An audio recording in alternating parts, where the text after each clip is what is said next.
Hello and welcome to another Common Core Geometry video by eMathInstruction, or video, whichever one. Today, my name is Kirk Weiler, and today we're going to be doing Unit 7, Lesson number 10, on the medians of a triangle. Alright, so we'll review what a median of a triangle is, but the medians of a triangle have a really cool property that we're going to explore today, and of course, because it's in Unit 7, it must connect somehow to similarity. Alright, so we're going to take a look at that today, and the special fact about medians. Well, let's get into it. So first things first, what is a median? We've talked about this early in the course, but we haven't used them a lot. A median is a line segment drawn from a vertex of a triangle to the midpoint of the opposite side. And this is kind of a very simple idea, you know, if I can actually get it. So you've got a triangle, right? And if I took this vertex and the midpoint of the side that's opposite of it and connected them, that would be a median. That's it. Right? This is the median of a triangle, given that this is the midpoint of the side. Now, of course, what that means is that every triangle, by default, has three medians because it has three vertices, three sides, each one has a midpoint, so three medians can be drawn. And that's where we're going to begin today. Make sure you have your rulers handy. What I did in exercise 1 is I gave you three triangles, and in each one of the triangles I've marked the midpoints of all the sides, and what I'd like you to do is take your straight edge and draw all three medians in. Now, be careful. Don't connect the midpoints together. That's not what I'm asking you to do. Literally, draw a line segment from here down to this median, from here over to, from here down to this midpoint, from this vertex to this, from this to that, etc. Take a few moments to do that. All right, well, I'm not going to waste your time by doing it myself. I kind of have them electronically generated. There they are, right? All the medians kind of drawn in. Now, exercise number 2 says, what is true about the medians of a triangle? At least from these three pictures. What can we say is true about the medians of a triangle? Well, what's kind of cool is that they all intersect at the same point. All right, and that's what's known as they are concurrent. Now, concurrent literally just means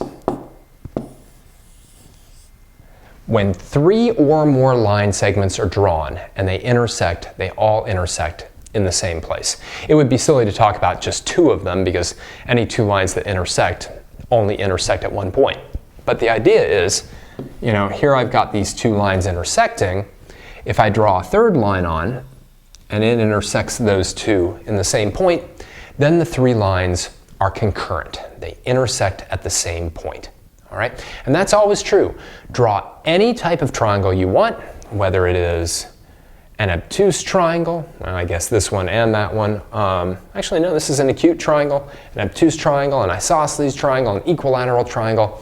You draw those medians in, they will be concurrent. They will all intersect at the same point.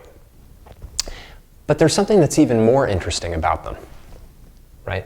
And we're going to explore that after we take a look at this. So, you know, this is one of those situations where it's just ideal to use Geogebra to kind of check out this phenomenon. So here we've got triangle ABC with midpoints D, E, F. And regardless of where I move any of these vertices, right, those three medians always intersect at the same point if I can actually get B to move around. There we go, right? And they intersect at G. What's remarkable is that there's something very special about the way the medians get partitioned by their intersection point. Right? Remember what partitioning means. It means to take a segment and break it up into two segments, two or more segments, and then look at the way that their lengths are related to one another. And that's what we'll be looking at primarily in this lesson. So let's take a look at it in exercise number 2. All right, let me read it over for you. Exercise number 2. In the triangle below, midpoints D and E of sides AB and AC have been connected to vertices B and C to form medians CD and BE, which intersect at F. Whew. All right, so I didn't draw the third median. The third median would go from A down to the midpoint of side BC. And I don't want it there. It would make the picture too crazy. All right? But I want you to keep in mind that D and E are the midpoints of AB and AC. All right? And for right now, actually forget about the two medians that have been drawn, because in letter A, all I want you to do is discuss two ways that DE and BC are related to one another. And you've now seen this in two separate units, so I hope you remember how they're related. But go ahead and think about it for a minute. Pause the video if you need to. All right. Well, way back in Unit 5, it was Unit 5, we looked at this. And we also looked at it earlier in this unit. When I connect the midpoints of two sides of a triangle, the segment that's produced, which is segment DE, DE will be parallel to BC. So that's one way that they're related. DE and BC are parallel to another. But there's another way that they're related. DE is 1/2 the length of BC. Or, if you like, BC is twice the length of DE. Either way. Either way. All right? And again, it's called the midpoints of the sides of a triangle. We did a whole lesson just on that. This side is parallel to this side, or sorry, this segment DE is parallel to BC, and it's half its length. Okay, now let's talk about letter B. It says make an argument for why DEF is similar to CBF. So we're talking about these two triangles. All right, why are those two triangles similar to one another? We're not talking about this triangle and this triangle. In fact, generally speaking, these two triangles aren't similar to each other. But why are these two? I'm going to erase the hash marks. You go ahead and pause the video and try to make an argument for why they are similar.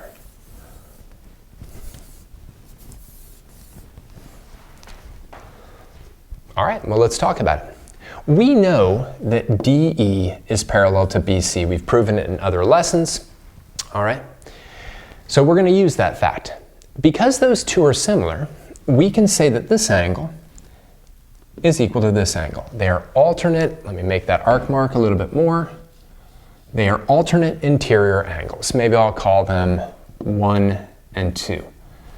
All right, but we can also say that this angle is equal to this angle. We'll call that 3 and 4. They're also alternate interior angles. We could also bring in the vertical angle pair here and here, but we don't need to.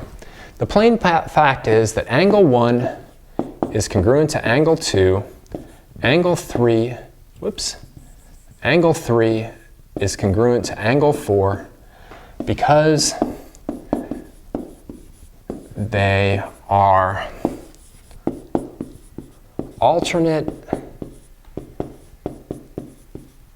interior angles formed by parallel lines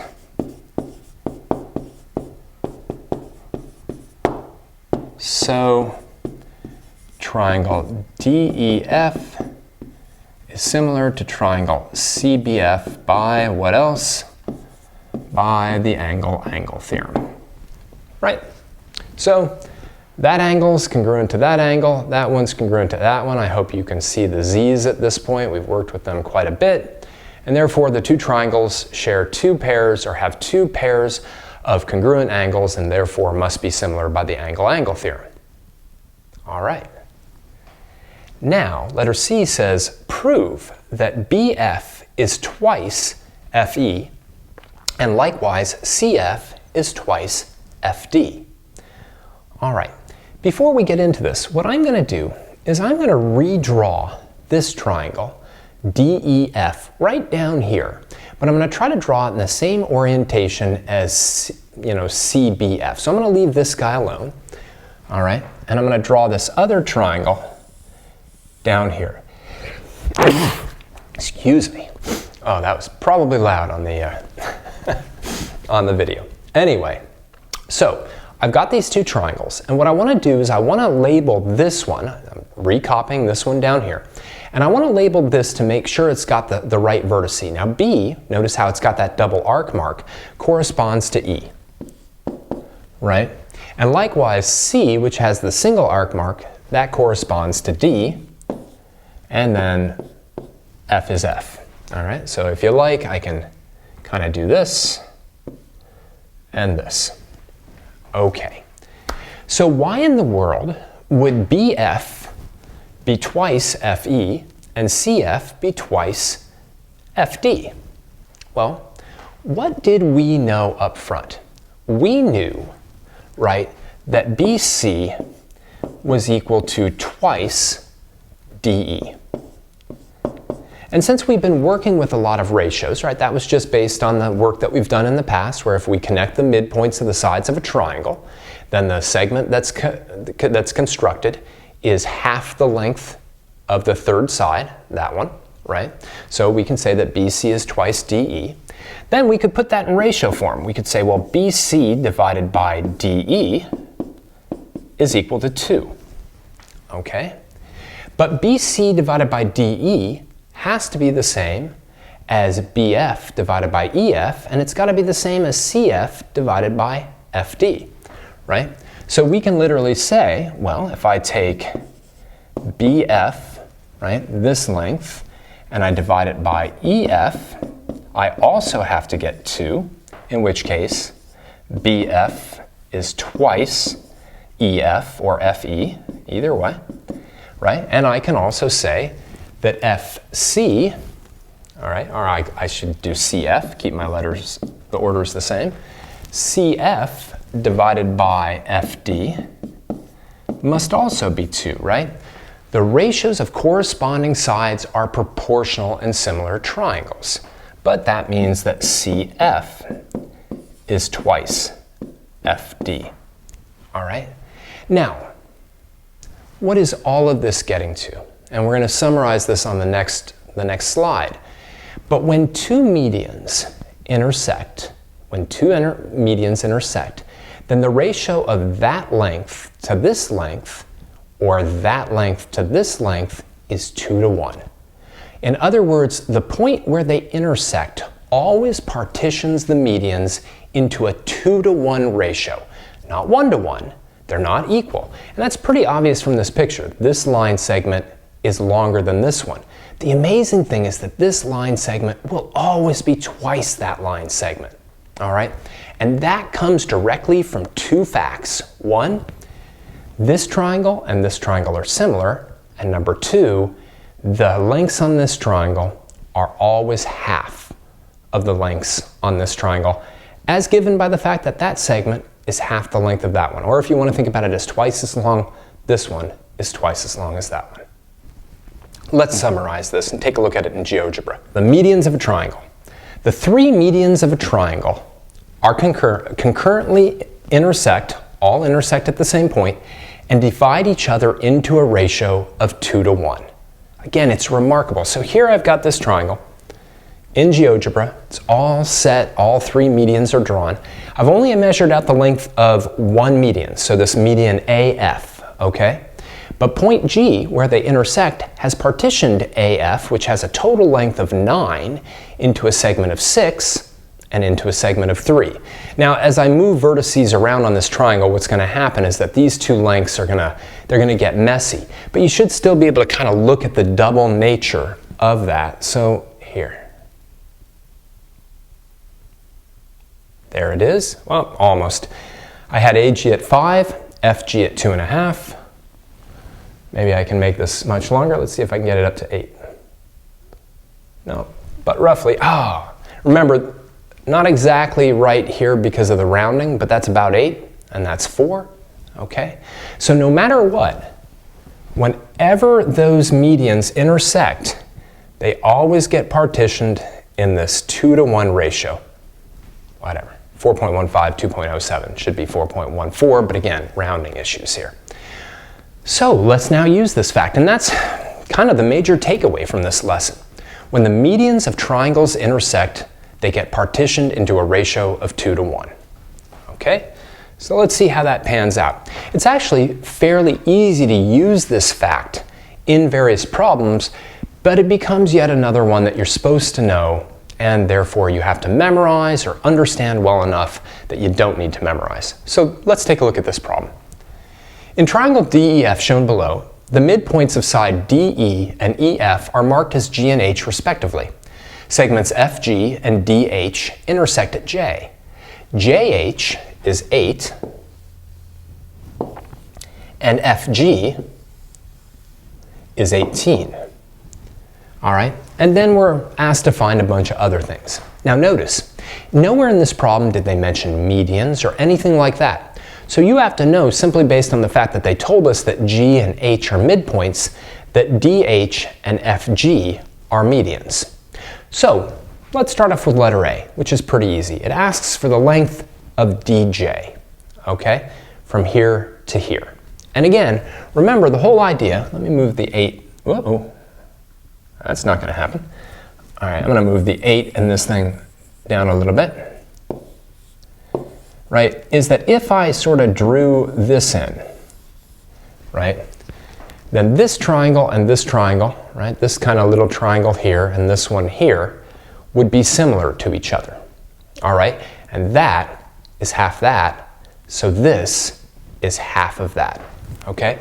So in fact, if we want the length of DJ, DJ is simply, that doesn't look like a J. DJ is going to be simply twice the length of JH. There goes that J again, which is going to be twice 8, which is 16.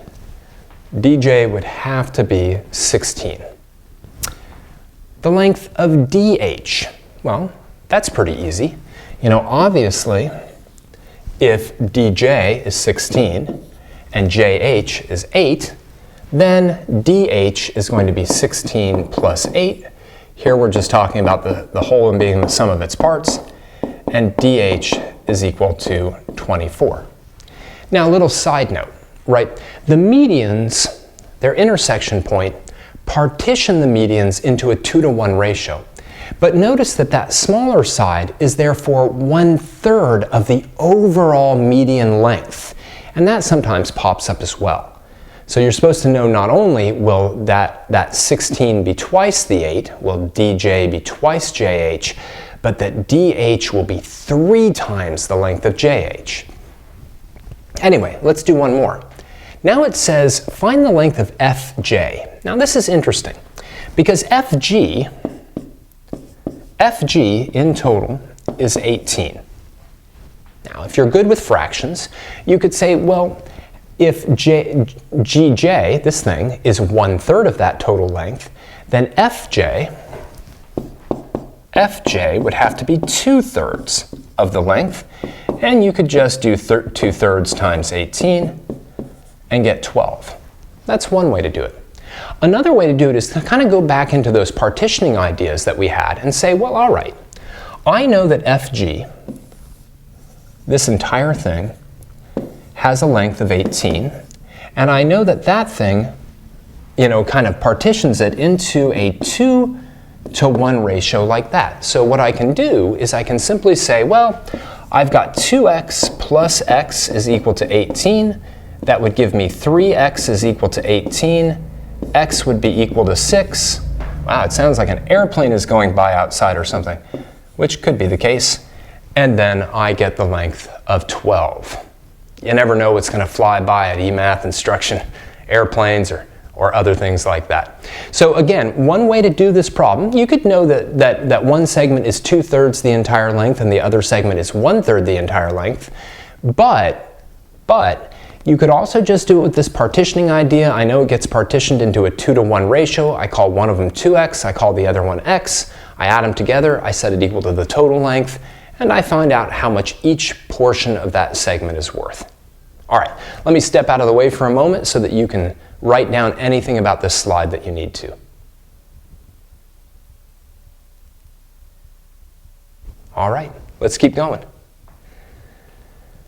All right, so the last little piece is how do we construct a median And how do we find that point of concurrence, right? That's also known as the centroid. One of the things that we're not going to get into very much, actually not really much at all, is that the centroid is really the point of balance on a triangle. If you find the centroid, all right, then cut out the triangle, let's say it's on a piece of paper, and kind of poke a hole through it, it will balance perfectly, which is really rather cool.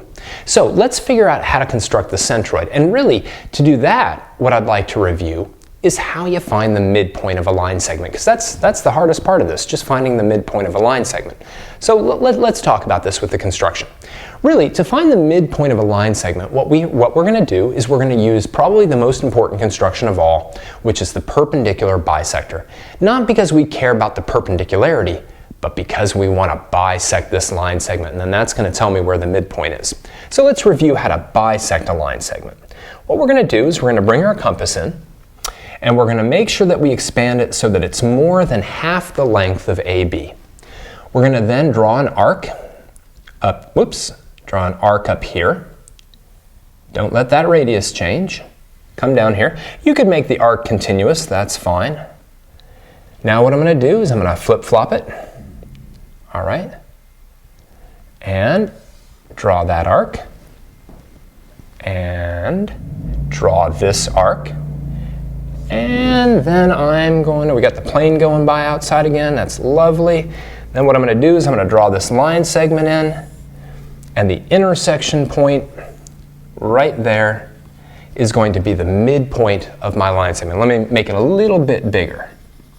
All right, there it goes. Now again, the fact that this line segment is perpendicular to this one is irrelevant. What's really important is that it bisects it, and therefore I find that midpoint, okay? And it's the midpoints that are going to be key to drawing the medians. As we saw in the first exercise, if we know where the midpoints are, the medians are simple. So let's get into that now. Here we go, exercise number 5.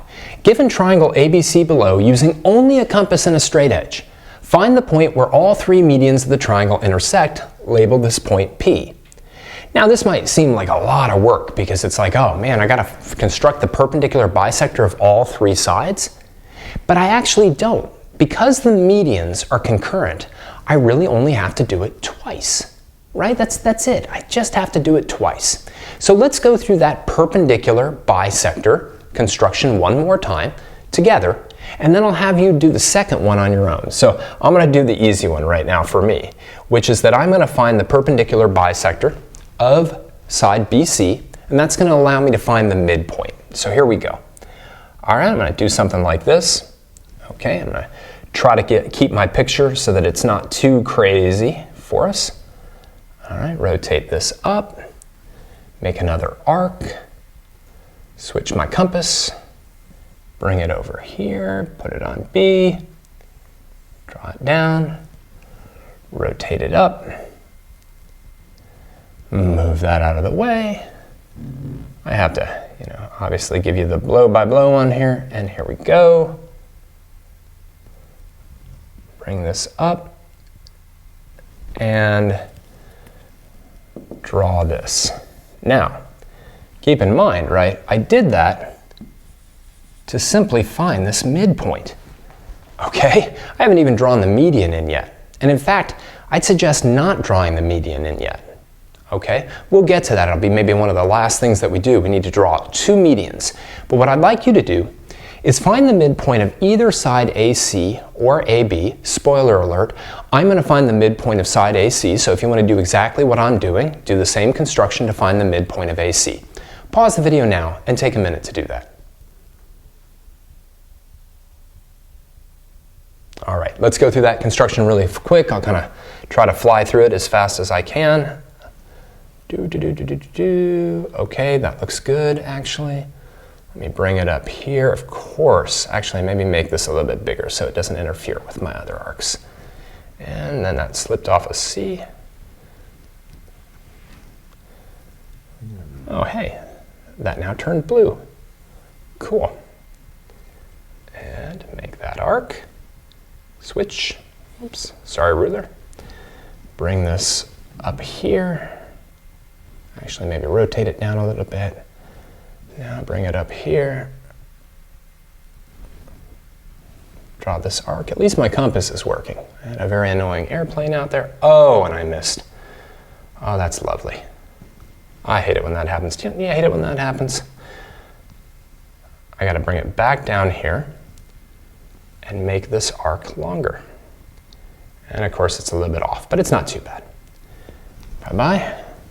That'll be enough, thankfully. Come on. There we go. Rotate up. Not quite. Not bad, still a little bit off. Okay, looks good. Draw this on. Again, I do that primarily to find this midpoint. A fairly long construction, right? But I've found the two midpoints at this point. Now I just have to draw the two medians. And again, I don't need to draw the third median, thankfully, because they're all concurrent. Meaning that if I did draw the third median in, there wouldn't be any problem with it, but it would be a little redundant. I don't really need to do it. All right, so let me get this thing in. That's one median. Let me rotate. And now I have to get the other median. Oh, how I wish I had a real ruler right now. That's okay. Almost there. A little more rotated. Draw this median in. And now the intersection of the medians is the point I care about. What did I want? I wanted to call it point P. There it is. Wow.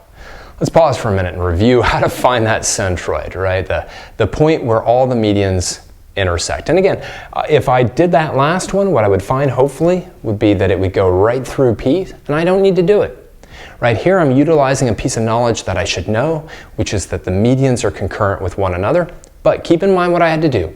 I had to construct the perpendicular bisector of one side simply to locate the midpoint, construct the perpendicular bisector of the other side in order to find the midpoint, and then simply connect the vertices with those midpoints. Where they intersect then is that centroid. Okay, it's that point where the three medians are concurrent. And again, what's kind of cool is that this line segment, AP, is twice this line segment, which I don't have a name for because I don't have a letter for this. And this line segment is twice the length of that one. All right, let's wrap this lesson up. Okay, so today what we did is we looked at the medians of a triangle and the fact that they have an amazingly interesting property, two properties really. Number one, they're concurrent. They all intersect at the same point.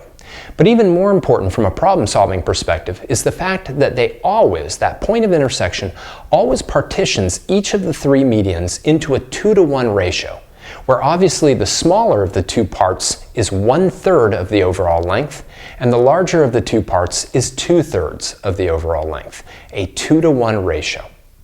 All right, well, thank you for joining me for another Common Core geometry lesson by eMathInstruction. My name is Kirk Weiler. And until next time, keep thinking and keep solving problems.